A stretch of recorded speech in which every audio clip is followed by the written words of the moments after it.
मेरे प्यारे देशवासियों, नमस्कार। हम देख रहे हैं कि किस प्रकार से देश पूरी ताकत के साथ कोविड-19 के खिलाफ लड़ रहा है।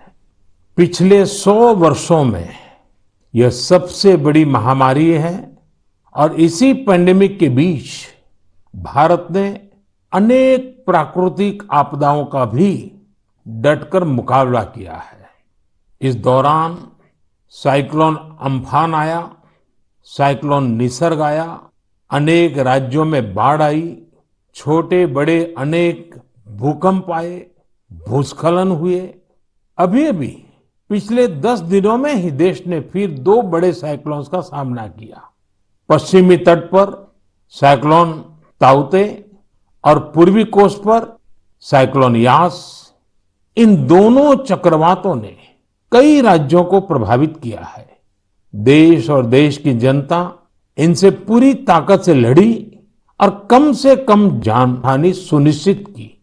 हम अब ये अनुभव करते हैं कि पहले के वर्षों की तुलना में ज्यादा से ज्यादा लोगों की जान बचा पा रहे हैं।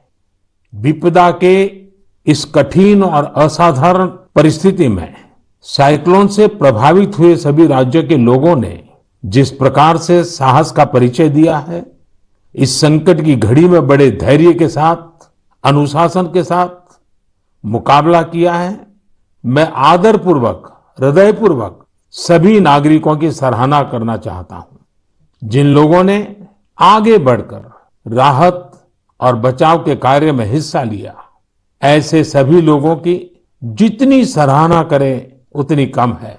मैं उन सबको सैल्यूट करता हूं। केंद्र, राज्य सरकारें और स्थानीय प्रशासन सभी एक साथ मिलकर इस आपदा का सामना करने में जुटे हुए हैं। मैं उन सभी लोगों के प्रति अपनी संवेदना व्यक्त करता हूं जिन्होंने अपने करीबियों को खोया है।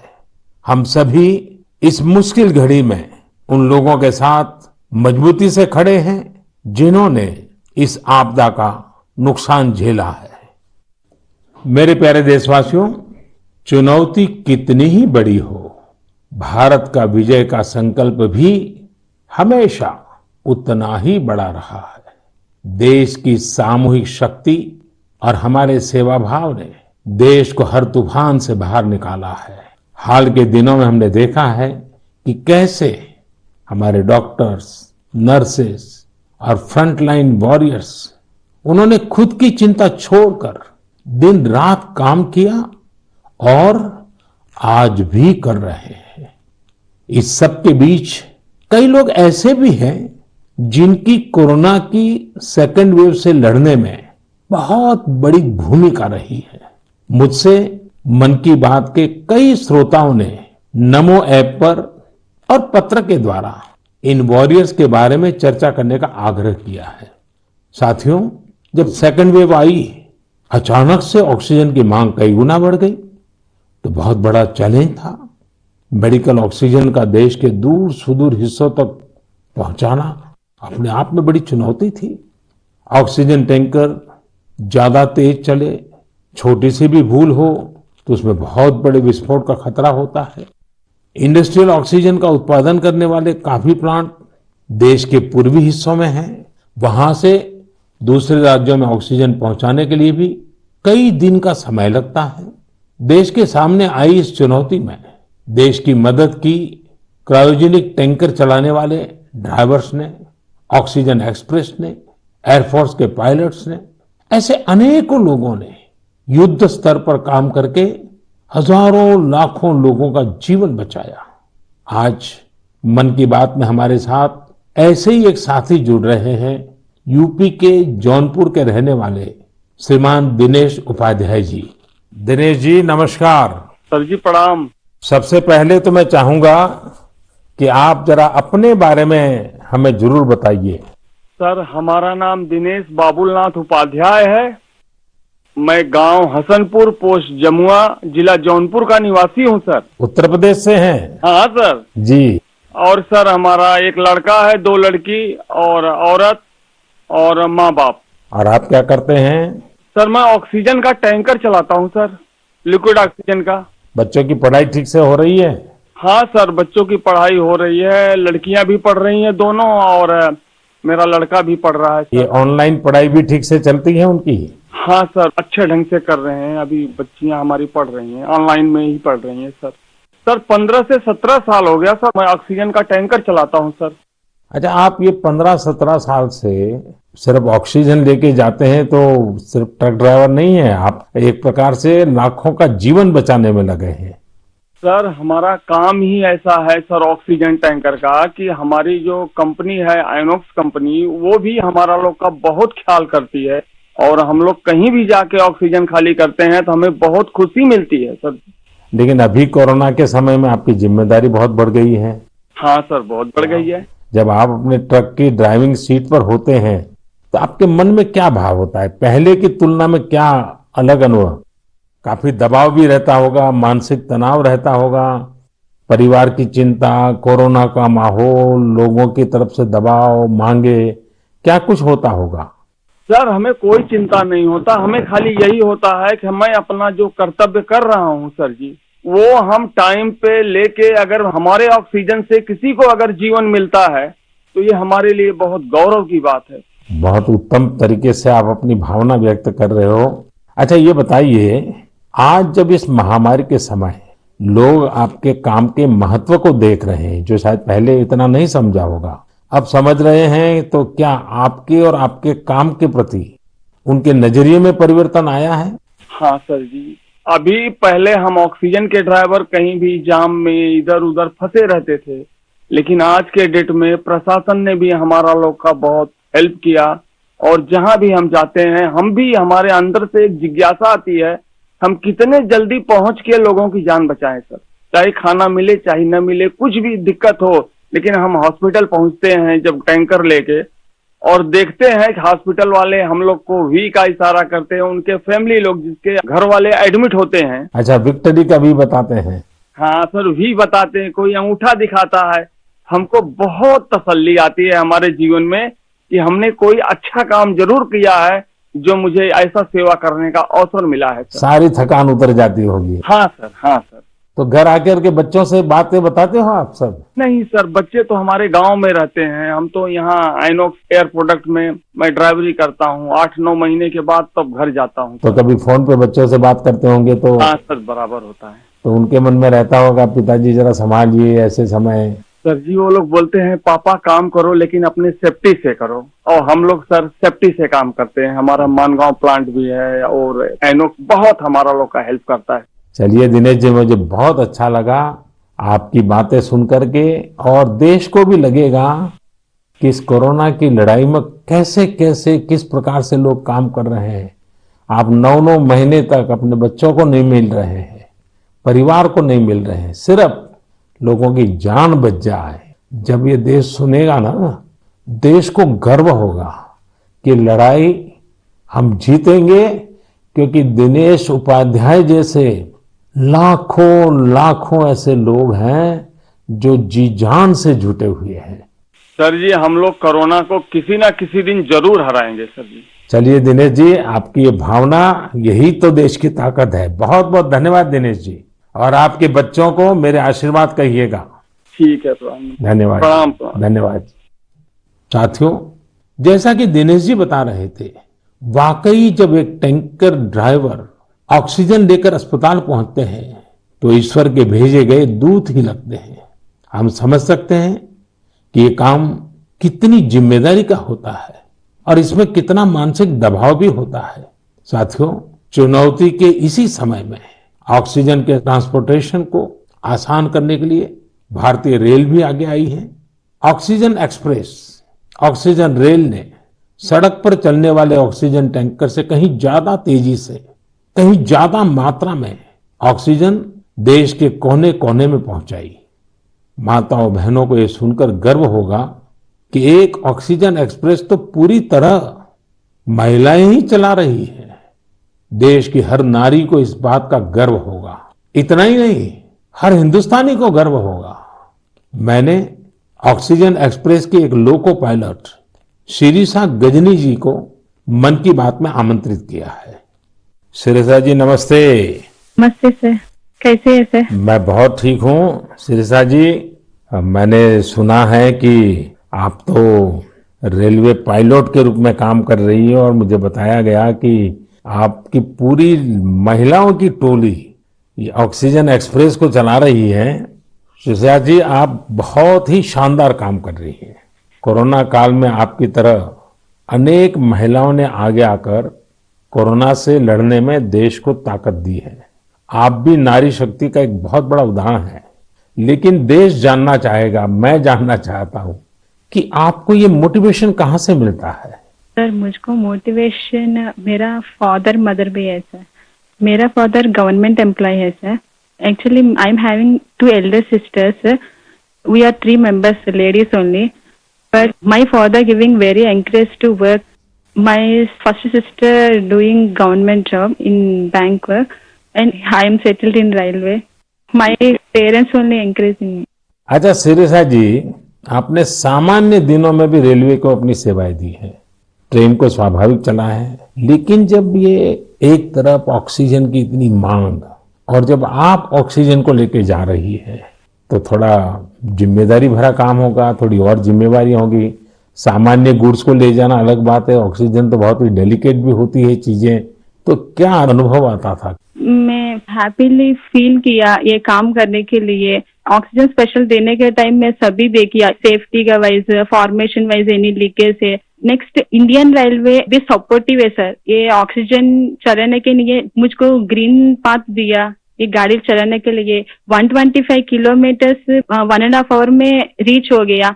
इतना रेलवे भी रेस्पॉन्सिबिलिटी ले लिया, मैं भी रेस्पॉन्सिबिलिटी है सर। वाह, चलिए शिरिषा जी, मैं आपको बहुत बधाई देता हूं और आपके पिताजी माताजी को विशेष रूप से प्रणाम करता हूं, जिन्होंने तीनों बेटियों को इतनी प्रेरणा दी और उनको इतना आगे बढ़ाया और इस प्रकार का हौसला दिया है।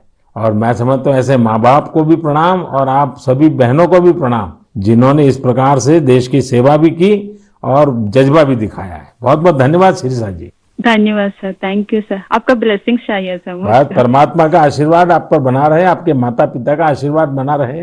धन्यवाद जी। धन्यवाद सर। साथियों, हमने अभी शिरिषा जी की बात सुनी। उनके अनुभव प्रेरणा भी देते हैं, भावुक भी करते हैं। वास्तव में ये लड़ाई इतनी बड़ी है कि इसमें रेलवे की ही तरह हमारा देश जल, थल, नभ तीनों मार्गों से काम कर रहा है। एक और खाली टैंकर्स को एयरफोर्स के विमानों द्वारा ऑक्सीजन प्लांट तक पहुंचाने का काम हो रहा है। दूसरी ओर नए ऑक्सीजन प्लांट बनाने का काम भी पूरा किया जा रहा है। साथ ही विदेशों से ऑक्सीजन, ऑक्सीजन कंसंट्रेटर्स और क्रायोजेनिक टैंकर्स भी देश में लाए जा रहे हैं। इसलिए इसमें नेवी भी लगी, एयरफोर्स भी लगी, आर्मी भी लगी और डीआरडीओ जैसी हमारी संस्थाएं भी जुटी हैं। हमारे कितने ही वैज्ञानिक, इंडस्ट्री के एक्सपर्ट्स और टेक्नीशियन भी युद्ध स्तर पर काम कर रहे हैं। इन सब के काम को जानने की, समझने की जिज्ञासा सभी देशवासियों के मन में है। इसलिए हमारे साथ हमारी एयरफोर्स के ग्रुप कैप्टन पटनायक जी जुड़ रहे हैं। पटनायक जी, जय हिंद। सर जय हिंद। सर मैं ग्रुप कैप्टन ए.के. पटनायक हूँ, वायुसेना स्टेशन हिंडन से बात कर रहा हूँ। पटनायक जी, कोरोना से लड़ाई के दौरान आप बहुत बड़ी जिम्मेवारी संभाल रहे हैं। दुनिया भर में जाकर के टैंकर लाना, टैंकर यहाँ पहुंचाना। मैं जानना चाहूंगा कि एक फौजी के नाते एक अलग प्रकार का काम आपने किया है। मरने मारने के लिए दौड़ना होता है, आज आप जिंदगी बचाने के लिए दौड़ रहे हैं। कैसा अनुभव हो रहा है? सर इस संकट के समय में हमारे देशवासियों को मदद कर सकते हैं, ये हमारे लिए बहुत ही सौभाग्य का काम है सर। और ये जो भी हमें मिशंस मिले हैं, हम बखूबी से उसको निभा रहे हैं। हमारी ट्रेनिंग और सपोर्ट सर्विसेज जो हैं हमारी पूरी मदद कर रहे हैं। और सबसे बड़ी चीज है सर, इसमें जो हमें जॉब सेटिस्फैक्शन मिल रही है वो बहुत ही हाई लेवल पे है और इसी की वजह से हम कंटिन्यूअस ऑपरेशंस कर पा रहे हैं। कैप्टन, आप इन दिनों जो प्रयास किए हैं और वो भी कम से कम समय में सब कुछ करना पड़ा है, उसमें अभी इन दिनों क्या रहा आपका? सर पिछले 1 महीने से हम कंटिन्यूअसली ऑक्सीजन टैंकर्स और liquid oxygen containers domestic destination और इंटरनेशनल डेस्टिनेशन दोनों से उठा रहे हैं सर। करीब 1600 सॉर्टी से ज्यादा एयरफोर्स कर चुकी है और 3000 से ज्यादा घंटे हम उड़ चुके हैं। करीब 160 इंटरनेशनल मिशन कर चुके हैं, जिस वजह से हम हर जगह से ऑक्सीजन टैंकर्स, जो पहले अगर डोमेस्टिक में 2 से 3 दिन लगते थे, हम उसको 2 से 3 घंटे में एक जगह से दूसरी जगह पहुंचा सकते हैं सर।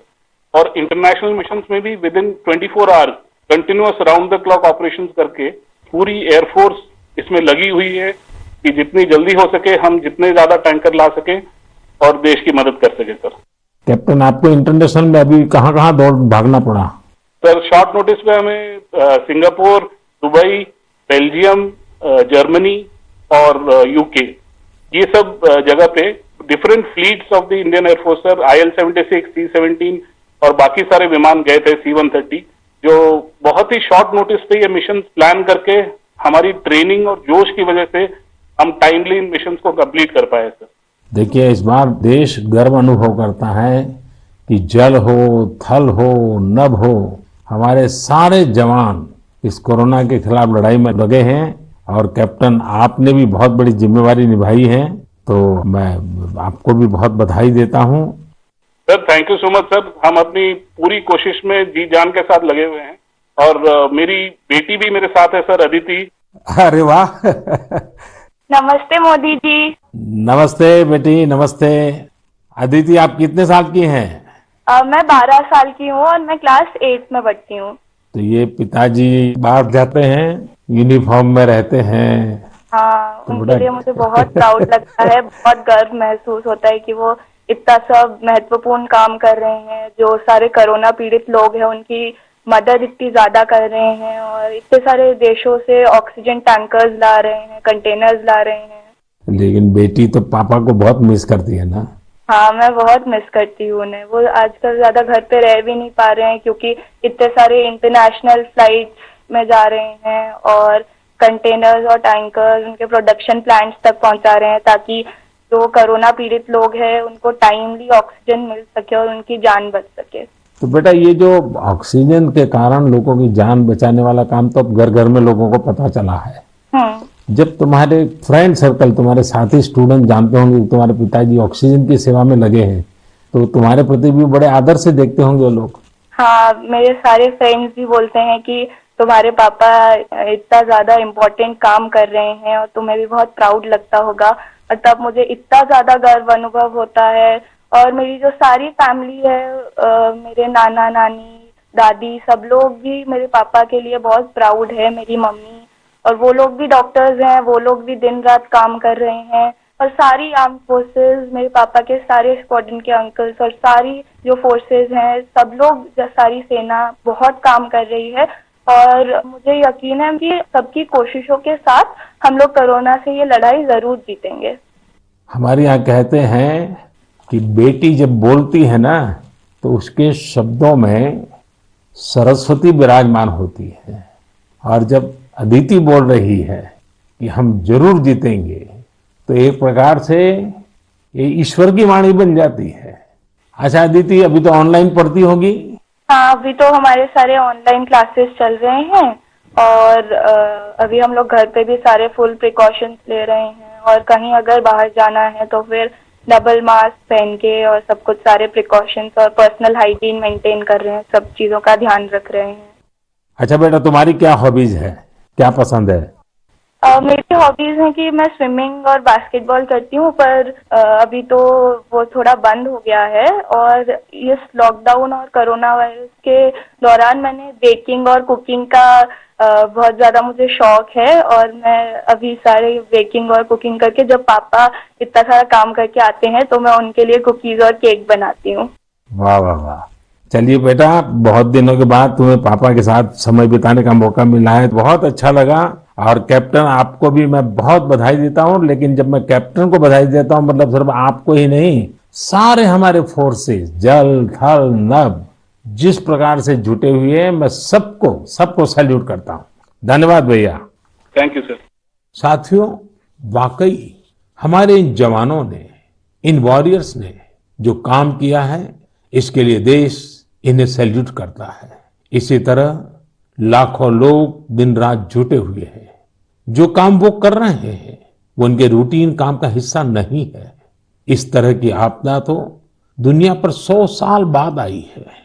एक शताब्दी के बाद इतना बड़ा संकट, इसलिए इस तरह के काम का किसी के पास कोई भी अनुभव नहीं था। इसके पीछे देश सेवा का जज्बा है और एक संकल्प शक्ति है। इसी से देश ने वो काम किया है जो पहले कभी नहीं हुआ।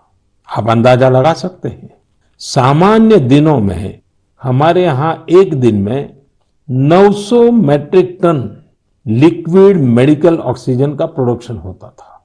अब ये 10 गुना से भी ज्यादा बढ़कर करीब करीब 9,500 मीट्रिक टन प्रतिदिन उत्पादन हो रहा है। इस ऑक्सीजन को हमारे वॉरियर्स देश के दूर सुदूर कोने तक पहुंचा रहे हैं। मेरे प्यारे देशवासियों, ऑक्सीजन पहुंचाने के लिए देश में इतने प्रयास हुए, इतने लोग जुटे, एक नागरिक के तौर पर ये सारे कार्य प्रेरणा देते हैं। एक टीम बनकर हर किसी ने अपना कर्तव्य निभाया है। मुझे बेंगलुरु से उर्मिला जी ने कहा है कि उनके पति लैब टेक्नीशियन है और ये भी बताया है कि कैसे इतनी चुनौतियों के बीच वो लगातार टेस्टिंग का काम करते रहे हैं। साथियों, कोरोना की शुरुआत में देश में केवल एक ही टेस्टिंग लैब थी, लेकिन आज 2,500 से ज्यादा लैब्स काम कर रही हैं। शुरू में कुछ 100 टेस्ट एक दिन में हो पाते थे, अब 20 लाख से ज्यादा टेस्ट एक दिन में होने लगे हैं। अब तक देश में 33 करोड़ से ज्यादा सैंपल की जांच की जा चुकी है। ये इतना बड़ा काम इन साथियों की वजह से ही संभव हो रहा है। कितने ही फ्रंटलाइन वर्कर्स सैंपल कलेक्शन के काम में लगे हुए हैं। संक्रमित मरीजों के बीच जाना, उनका सैंपल लेना, ये कितनी सेवा का काम है। अपने बचाव के लिए इन साथियों को इतनी गर्मी में भी लगातार पीपीई किट पहन के ही रहना पड़ता है। इसके बाद ये सैंपल लैब में पहुंचता है। इसलिए जब मैं आप सबके सुझाव और सवाल पढ़ रहा था तो मैंने तय किया कि हमारे इन साथियों की भी चर्चा जरूर होनी चाहिए। इनके अनुभवों से हमें भी बहुत कुछ जानने को मिलेगा। तो आइए दिल्ली में एक लैब टेक्नीशियन के तौर पर काम करने वाले हमारे साथी प्रकाश कांडपाल जी से बात करते हैं। प्रकाश जी नमस्कार। नमस्कार आदरणीय प्रधानमंत्री जी। प्रकाश जी, सबसे पहले तो आप मन की बात के हमारे सभी श्रोताओं को अपने बारे में बताइए। आप कितने समय से ये काम कर रहे हैं और कोरोना के समय आपका क्या अनुभव रहा है, क्योंकि देश के लोगों को इस प्रकार से न टीवी पर दिखते हैं न अखबार में दिखते हैं, फिर भी एक ऋषि की तरह लैब में रह करके काम कर रहे हैं। तो मैं चाहूंगा कि आप जब बताएंगे तो देशवासियों को भी जानकारी मिलेंगी कि देश में काम कैसे हो रहा है। सर, मैं दिल्ली सरकार के स्वास्थ्य संस्थान institute of liver and biliary sciences नाम के हॉस्पिटल में पिछले 10 वर्षों से लैब टेक्नीशियन के रूप में कार्यरत हूँ। मेरा स्वास्थ्य क्षेत्र का अनुभव 22 वर्षों का है। आईएलबीएस से पहले भी मैं दिल्ली के Apollo hospital, Rajiv Gandhi cancer hospital, rotary blood bank जैसे प्रतिष्ठित संस्थान में काम कर चुका हूँ। सर, यद्यपि सभी जगह मैंने रक्त कोष विभाग में अपनी सेवाएं दी, परंतु पिछले वर्ष 1 अप्रैल 2020 से मैं आईएलबीएस के वायरोलॉजी डिपार्टमेंट के अधीनस्थ कोविड टेस्टिंग लैब में कार्य कर रहा हूँ। निस्संदेह कोविड महामारी में स्वास्थ्य एवं स्वास्थ्य से संबंधित सभी साधन संसाधनों पर अत्यधिक दबाव पड़ा, पर मैं इस संघर्ष के दौर को निजी तौर पर इसमें ऐसा अवसर मानता हूँ जब राष्ट्र, मानवता, समाज हमसे अधिक उत्तरदायित्व, सहयोग, हमसे अधिक सामर्थ्य और हमसे अधिक क्षमता के प्रदर्शन की अपेक्षा करता है और आशा करता है। और सर, जब हम राष्ट्र के, मानवता के, समाज की अपेक्षा के और आशा के अनुरूप अपने स्तर पर, जो कि एक बूंद के बराबर है, हम उस पर काम करते हैं, खरा उतरते हैं, तो एक गौरव की अनुभूति होती है। कभी जब हमारे घर वाले भी आशंकित होते हैं या थोड़ा उन्हें भय लगता है, तो ऐसे अवसर पे उनको स्मरण कराता हूँ कि हमारे देश के जवान, जो कि सदैव ही परिवार से दूर सीमाओं पर विषम और असामान्य परिस्थितियों में देश की रक्षा कर रहे हैं, उनकी तुलना में तो हमारा जोखिम जो है कम है, बहुत कम है। तो वो भी इस चीज को समझते हैं और मेरे साथ में एक तरह से वो भी सहयोग करते हैं और वो भी इस आपदा में समान रूप से जो भी सहयोग है उसमें अपनी सहभागिता निभाते हैं। प्रकाश जी, एक तरफ सरकार सबको कह रही है कि दूरी रखो, दूरी रखो, कोरोना में एक दूसरे से दूर रहो। और आपको तो सामने से होकर के कोरोना के जीवाणुओं के बीच में रहना ही पड़ता है, सामने से जाना पड़ता है।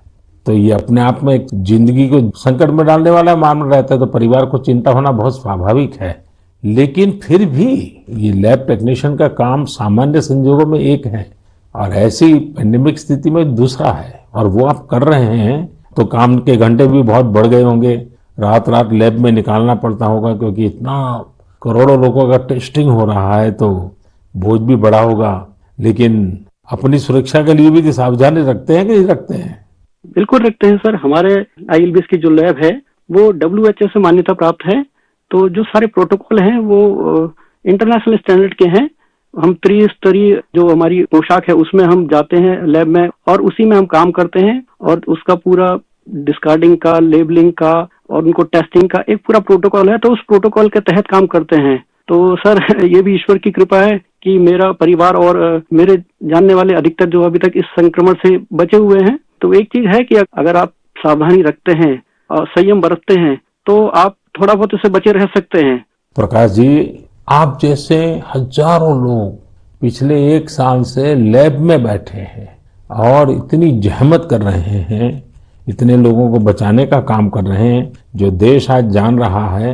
लेकिन प्रकाश जी, मैं आपके माध्यम से आपकी बिरादरी के सभी साथियों को हृदयपूर्वक धन्यवाद करता हूं, देशवासियों की तरफ से धन्यवाद करता हूं। और आप स्वस्थ रहिए, आपका परिवार स्वस्थ रहे, मेरी बहुत शुभकामनाएं हैं। धन्यवाद प्रधानमंत्री जी, मैं आपका बहुत बहुत आभारी हूं कि आपने मुझे अवसर प्रदान किया। धन्यवाद भैया। साथियों, एक प्रकार से बात तो मैंने भाई प्रकाश जी से की है, लेकिन उनकी बातों में हजारों लैब टेक्नीशियंस की सेवा की सुगंध हम तक पहुंच रही है। इन बातों में हजारों लाखों लोगों का सेवा भाव तो दिखता ही है। हम सभी को अपने जिम्मेदारी का भी बोध होता है। जितनी मेहनत और लगन से भाई प्रकाश जी जैसे हमारे साथी काम कर रहे हैं, उतनी ही निष्ठा से उनका सहयोग कोरोना को हराने में बहुत मदद करेगा। मेरे प्यारे देशवासियों, अभी हम हमारे कोरोना वॉरियर्स की चर्चा कर रहे थे।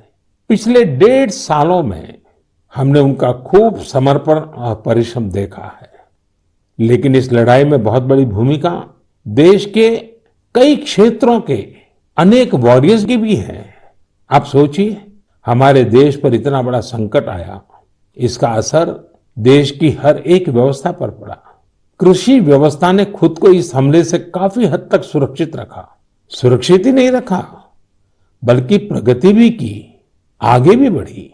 क्या आपको पता है कि इस महामारी में भी हमारे किसानों ने रिकॉर्ड उत्पादन किया है? किसानों ने रिकॉर्ड उत्पादन किया तो इस बार देश ने रिकॉर्ड फसल खरीदी भी की।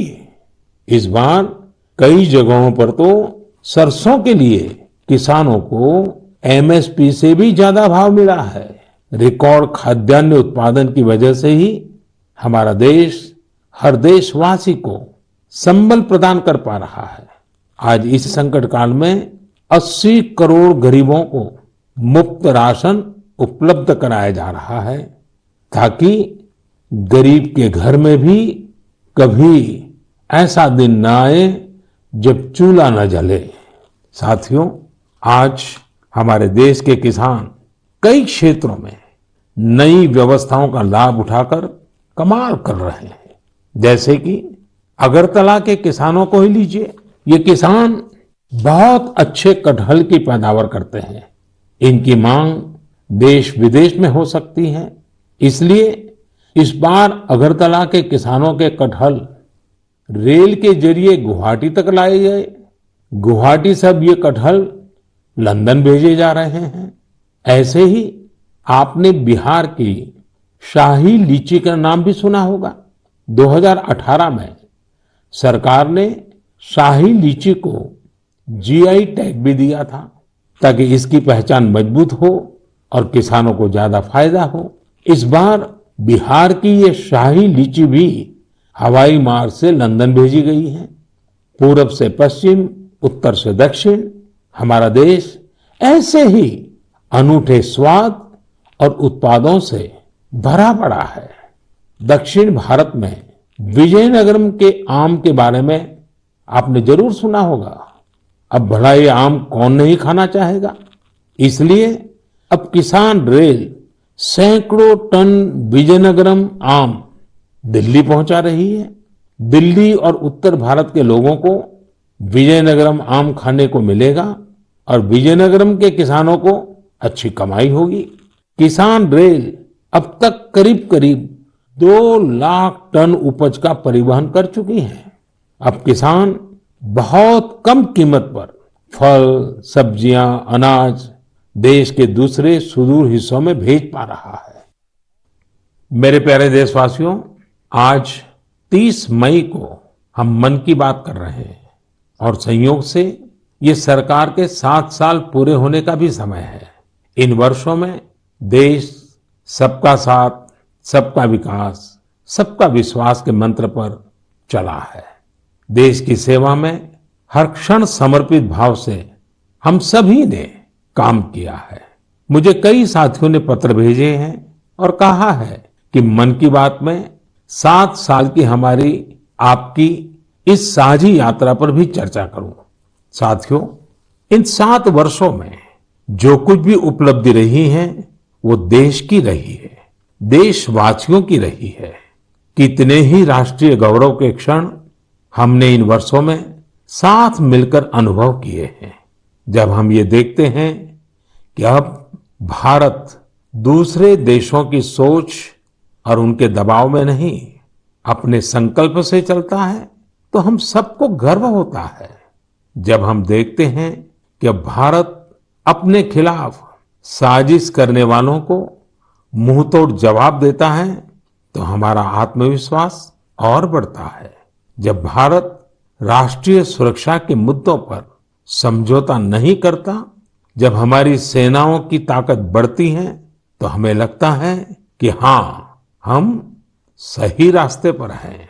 साथियों, मुझे कितने ही देशवासियों के संदेश, उनके पत्र देश के कोने कोने से मिलते हैं। कितने ही लोग देश को धन्यवाद देते हैं कि 70 साल बाद उनके गांव में पहली बार बिजली पहुंची है। उनके बेटे बेटियां उजाले में, पंखे में बैठ करके पढ़ रहे हैं। कितने ही लोग कहते हैं कि हमारा भी गांव अब पक्की सड़क से शहर से जुड़ गया है। मुझे याद है, एक आदिवासी इलाके से कुछ साथियों ने मुझे संदेश भेजा था कि सड़क बनने के बाद पहली बार उन्हें ऐसा लगा कि वो भी बाकी दुनिया से जुड़ गए हैं। ऐसे ही कहीं कोई बैंक खाता खोलने की खुशी साझा करता है, तो कोई अलग अलग योजनाओं की मदद से जब नया रोजगार शुरू करता है, तो उस खुशी में मुझे भी आमंत्रित करता है। प्रधानमंत्री आवास योजना के तहत घर मिलने के बाद गृह प्रवेश के आयोजन में कितने ही निमंत्रण मुझे हमारे देशवासियों की ओर से लगातार मिलते रहते हैं। इन 7 सालों में आप सबकी ऐसी करोड़ों खुशियों में मैं शामिल हुआ हूं। अभी कुछ दिन पहले ही मुझे गांव से एक परिवार ने जल जीवन मिशन के तहत घर में लगे पानी के नल की एक फोटो भेजी। उन्होंने इस फोटो का कैप्शन लिखा था, मेरे गांव की जीवन धारा। ऐसे कितने ही परिवार हैं। आजादी के बाद 7 दशकों में हमारे देश के केवल 3.5 करोड़ ग्रामीण घरों में ही पानी के कनेक्शन थे, लेकिन पिछले 21 महीनों में ही 4.5 करोड़ घरों को साफ पानी के कनेक्शन दिए गए हैं। इनमें से 15 महीने तो कोरोना काल के ही थे। इसी तरह का एक नया विश्वास देश में आयुष्मान योजना से भी आया है। जब कोई गरीब मुफ्त इलाज से स्वस्थ होकर घर आता है, तो उसे लगता है कि उसे नया जीवन मिला है। उसे भरोसा होता है कि देश उसके साथ है। ऐसे कितने ही परिवारों का आशीर्वचन, करोड़ों माताओं का आशीर्वाद लेकर हमारा देश मजबूती के साथ विकास की ओर अग्रसर है। साथियों, इन 7 सालों में भारत ने डिजिटल लेन देन में दुनिया को नई दिशा दिखाने का काम किया है। आज किसी भी जगह जितनी आसानी से आप चुटकियों में डिजिटल पेमेंट कर देते हैं, वो कोरोना के समय में भी बहुत उपयोगी साबित हो रहा है। आज स्वच्छता के प्रति देशवासियों की गंभीरता और सतर्कता बढ़ रही है। हम रिकॉर्ड सैटेलाइट भी प्रक्षेपित कर रहे हैं और रिकॉर्ड सड़कें भी बना रहे हैं। इन 7 वर्षों में ही देश के अनेकों पुराने विवाद भी पूरी शांति और सौहार्द से सुलझाए गए हैं। पूर्वोत्तर से लेकर कश्मीर तक शांति और विकास का एक नया भरोसा जगा है। साथियों, क्या आपने सोचा है ये सब काम जो दशकों में भी नहीं हो सके, इन 7 सालों में कैसे हुए? ये सब इसलिए संभव हुआ क्योंकि इन 7 सालों में हमने सरकार और जनता से ज्यादा एक देश के रूप में काम किया, एक टीम के रूप में काम किया, टीम इंडिया के रूप में काम किया। हर नागरिक ने देश को आगे बढ़ाने में एकाध कदम आगे बढ़ाने का प्रयास किया है। हाँ, जहां सफलताएं होती हैं वहां परीक्षाएं भी होती हैं।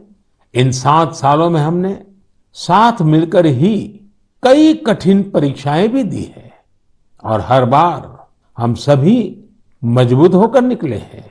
कोरोना महामारी के रूप में इतनी बड़ी परीक्षा तो लगातार चल रही है। ये तो एक ऐसा संकट है जिसने पूरी दुनिया को परेशान किया है। कितने ही लोगों ने अपनों को खोया है। बड़े बड़े देश भी इसकी तबाही से बच नहीं सके हैं। इस वैश्विक महामारी के बीच भारत सेवा और सहयोग के संकल्प के साथ आगे बढ़ रहा है। हमने पहली वेव में भी पूरे हौसले के साथ लड़ाई लड़ी थी। इस बार भी वायरस के खिलाफ चल रही लड़ाई में भारत विजयी होगा। 2 गज की दूरी, मास्क से जुड़े नियम हो या फिर वैक्सीन, हमें ढिलाई नहीं करनी है। यही हमारी जीत का रास्ता है।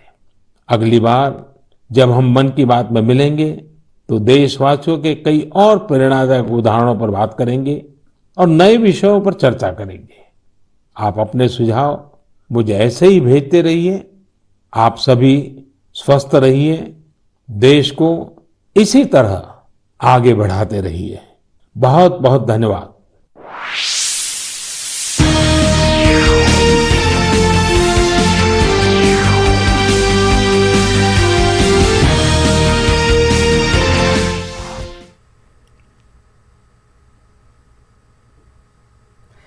तो वज़ीर-ए-आज़म नरेंद्र मोदी ने एक बार फिर मन की बात में अपनी उसी बात को दोहराया कि मास्क बहुत ज़रूरी है, 2 गज की दूरी बहुत ज़रूरी है। और जिस तरह से हमने कोरोना की पहली लहर में साथ मिलकर काम किया था, पहली लहर को मात दी थी, उसी तरह से इस दूसरी लहर से का भी हम सब मुकाबला करेंगे। साथ ही साथ हम आपको बताएं कि वज़ीर-ए-आज़म ने मन की बात की शुरुआत की कि किस तरह से मुल्क इस वक्त जो है, मुल्क की मुख्तलिफ रियासतें साइक्लोन या कुदरती आफात का कहर झेल रही हैं और इन कुदरती आफात के खिलाफ पूरी ताकत से मुल्क खड़ा भी रहा है। मरकज़ और रियासतें मिलकर किस तरह से इनका मुकाबला कर रहे हैं। ऑक्सीजन की किल्लत का भी उन्होंने जिक्र किया। साथ ही साथ कोरोना वॉरियर से उन्होंने बात की, जैसे जौनपुर के ऑक्सीजन ट्रक चलाने वाले ड्राइवर से उन्होंने बात की। साथ ही साथ उन्होंने जो हमारी नेवी है, हमारे जो आर्मी के लोग हैं और एयरफोर्स, उनके जवानों का भी बेहद शुक्रिया अदा किया और ये भी कहा कि 100 साल में ये सबसे बड़ी आफत है, लेकिन पूरा मुल्क इस वक्त एक साथ खड़ा है। तो फिलहाल इतना ही। आदाब। इस न्यूज हेडलाइंस के प्रायोजक